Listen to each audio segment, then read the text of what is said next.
Hello students, chapter 9 miscellaneous exercise से question number 19 देखिए। If some of the perpendicular distances of a variable point P जिसके coordinates x, y हैं from the lines x plus y minus 5 is equal to 0 and 3x minus 2y plus 7 is equal to 0 is always 10। यहाँ figure में समझिए कोई point P दिया हुआ है, इसके कोऑर्डिनेट्स x, y हैं। इसका जो डिस्टेंस है ना दो लाइनों से, एक लाइन है x plus y minus 5 is equal to 0 और दूसरी लाइन है 3x minus 2y plus 7 is equal to 0। इन दोनों लाइनों से इसका जो परपेंडिकुलर डिस्टेंस है उसका सम हमेशा 10 होता है। यानी परपेंडिकुलर डिस्टेंस कब होगा? जब P से यहाँ तक इस तरह से ये वाला डिस्टेंस होगा, मान लीजिए इसे डिस्टेंस 1 बोल देते हैं, और P से ये जो दूसरी लाइन है इसका परपेंडिकुलर डिस्टेंस इस तरह से होगा, मान लीजिए इसको डिस्टेंस 2 बोल देते हैं। अब हर बार जो है ना डिस्टेंस 1 और जो डिस्टेंस 2 है इनका सम 10 होगा always. Show that P must move on a line. आपने शो करना है कि ये जो P है ये एक लाइन के ऊपर ही मूव कर रहा है। इस बात का मतलब ये है कि ये जो P है ये इस लाइन के ऊपर, एक स्ट्रेट लाइन के ऊपर मूव कर रहा है। लाइन का मतलब क्या हो गया? स्ट्रेट लाइन हो गया। यानी ये P पॉइंट यहाँ की जगह यहाँ भी हो सकता है, यहाँ भी हो सकता है, यहाँ भी हो सकता है, ये मूव करके कहीं भी चला जाए, लेकिन हमेशा जो डिस्टेंस होगा D1 और जो D2 होगा वो हमेशा उसका सम जो है वो 10 होगा। अब ये चीज़ हम कैसे प्रूव कर सकते हैं कि ये जो पॉइंट है ये इस स्ट्रेट लाइन में ही मूव कर रहा है? अगर हम इस लाइन की इक्वेशन फाइंड कर देते हैं और इस लाइन की इक्वेशन जो है एक स्ट्रेट लाइन की इक्वेशन आ जाती है, तो ये प्रूफ हो जाएगा कि ये जो P है ये इस लाइन में ही मूव कर रहा है। अब स्ट्रेट लाइन की फॉर्म क्या होती है? ax plus by plus c is equal to 0। अगर इस रेड लाइन की इक्वेशन को हम इस फॉर्म में दिखा दें तो फिर ये प्रूव हो जाएगा कि ये जो P है ये एक स्ट्रेट लाइन में ही मूव कर रहा है। अब देखिए वो कैसे कर पाएंगे हम। हमें यहाँ पे ये डिस्टेंस दिया हुआ है और यहाँ पे भी ये वाला डिस्टेंस दिया हुआ है और इन दोनों का सम 10 दिया हुआ है। यानी इन दोनों के डिस्टेंस को हम 10 के बराबर रखकर वहाँ से कोई इक्वेशन फाइंड कर सकते हैं। तो पहले मैं ये D1 फाइंड कर लेता हूँ, यानी पॉइंट P से इस लाइन का डिस्टेंस। तो हम लिखेंगे distance of P from x plus y minus 5 is equal to 0।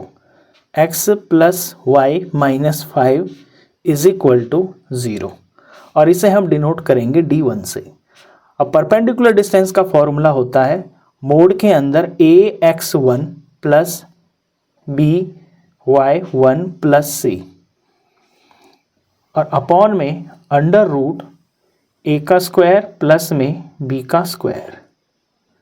यहाँ पे a b c हो जाएंगे, x का कोफिशिएंट, y का कोफिशिएंट और ये जो कांस्टेंट है। तो यहाँ लिख लेता हूँ मैं a, x का कोफिशिएंट यहाँ पे 1 है, 20 में हो जाएगा y का कोफिशिएंट जो यहाँ पे 1 है और c हो जाएगा कांस्टेंट जो कि यहाँ पे -5 है। और ये जो x1 और y1 है इनकी जगह पे हम लिखेंगे ये वाला पॉइंट।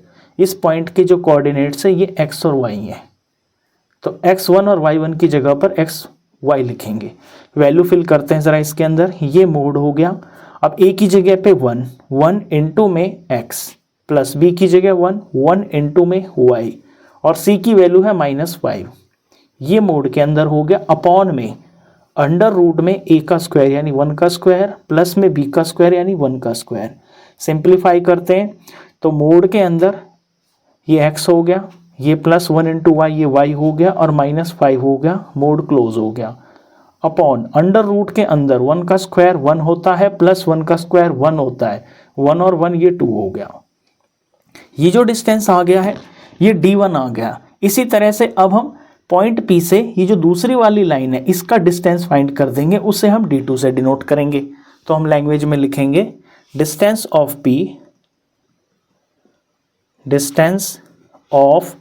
P फ्रॉम, लाइन की इक्वेशन है 3x minus 2y plus 7 is equal to 0। यहाँ पे a निकाल लेते हैं, x का कोफिशिएंट ये 3 है, b निकाल लेते हैं, ये y का कोफिशिएंट -2 है और c फॉर कांस्टेंट यहाँ पर 7 है। फॉर्मूला यही रहेगा ऊपर वाला, डायरेक्ट वैल्यू फिल कर देते हैं हम। इसे हम D2 से डिनोट करेंगे डिस्टेंस को। तो ये मोड हो गया a इंटू x1 एक ही वैल्यू है 3 और x और y यहाँ पर यही पॉइंट के कोऑर्डिनेट्स रहेंगे, तो 3 इंटू में x हो गया plus b into y1, b की वैल्यू है -2 तो -2 इंटू में y हो गया प्लस कांस्टेंट यहाँ पे 7 है प्लस का, ये मोड क्लोज हो गया अपॉन में अंडर रूट में a का स्क्वायर, a है इस केस के अंदर 3 का स्क्वायर हो गया प्लस में b का स्क्वायर, b है -2 तो -2 का स्क्वायर हो गया। नेक्स्ट स्टेप में मोड के अंदर ऊपर में 3 इंटू एक्स, ये 3x हो गया और -2 इंटू वाई -2y हो गया और ये +7 हो गया, mode close.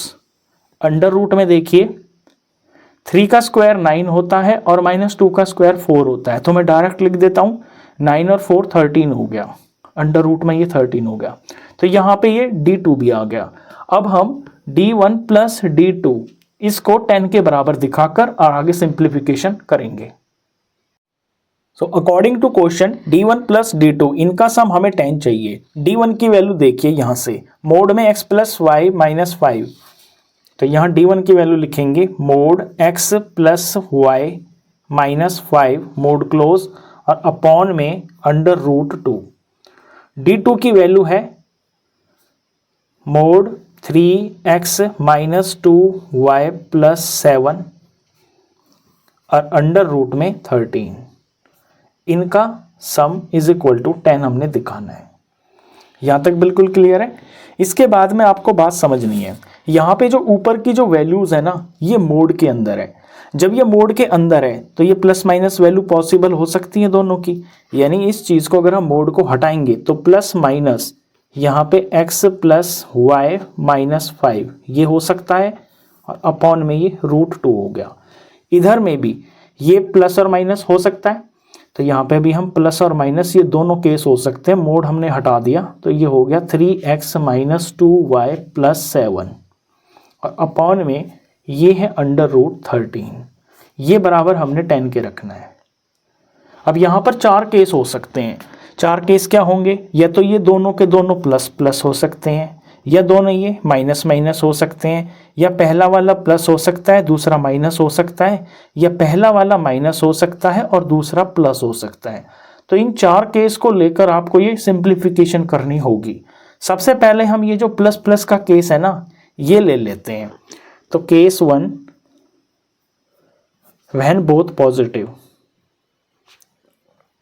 When both positive, दोनों वैल्यूज को हम पॉजिटिव रख लेते हैं, तो ये पॉजिटिव रहेगा तो एज इट इज रहेगा x प्लस वाई माइनस 5 और अपॉन में ये अंडर रूट 2 हो गया।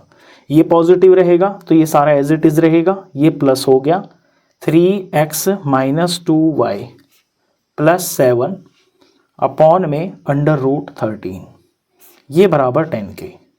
अब इसे सिंप्लीफिकेशन करना है बस और कुछ नहीं है, तो यहाँ पे फ्रैक्शंस की एडिशन हो रही है, नीचे वालों का हमको लेना पड़ेगा एलसीएम। एलसीएम के अंदर हम क्या करेंगे, क्योंकि अनलाइक जैसे इनमें कुछ कॉमन तो आ नहीं रहा, तो रूट 2 इंटू में रूट 13, ऐसे ही मैंने इनको एलसीएम की फॉर्म में लिख लिया, मल्टीप्लाई की फॉर्म में।